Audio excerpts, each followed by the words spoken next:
Maxwell's Silver Hammer by the Beatles.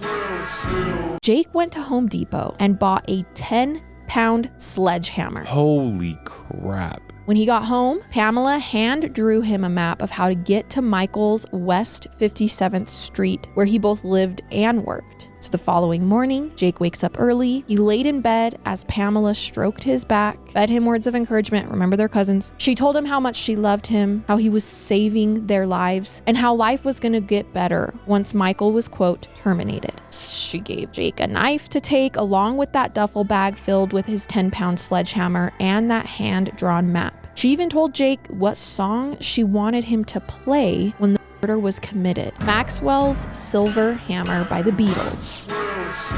And then she sent the 20-year-old Jake on his way. When he got to 57th Street, he checked the map Pamela had drawn him, which happened to show multiple different entrances to the building, including the ones that had the least security measures. Now, whether or not Jake followed those instructions, though, is unclear, because when he got inside, he actually checked in with the security guard at the front desk. He even signed in using his real name. Then Jake got in the elevator and hit the button, headed straight for Michael Weiss's psychiatry office. Now, when Jake got there, he noticed that Michael was actually in session with a patient. But rather than take a seat in his waiting room, Jake left the office and went to the building's stairwell while he waited for Michael's session to end. After the patient left, Jake went back inside. Jake told Michael he needed him to print out and sign some forms for Calder's financial aid. Michael's like, "Okay, let's go. Let's get this over with." Jake says, "Great, I'm going to use the bathroom while you do that." In the meantime, he locks himself in there and he starts pulling out his weapons. Jake then comes out of the restroom. He approaches Michael and he swings that sledgehammer, but he misses. Jake drops the sledgehammer and he gets a hold of his knife and starts jabbing at Michael. He stabs him about 7 or 8 times in the stomach. Michael wrestles the knife from Jake's hand and he begins stabbing him. Yeah. So it's self-defense. So Jake does something that shows you how bizarre this is. They separate. They're both stabbed. The neighbor's calling police. He doesn't try to run away. He just sits there with Michael after this fight, waiting for ambulances to arrive. And in the meantime, he gets his phone out. He takes a selfie of himself covered in blood and sends it to Pamela and asks her, "Okay, he's not dead.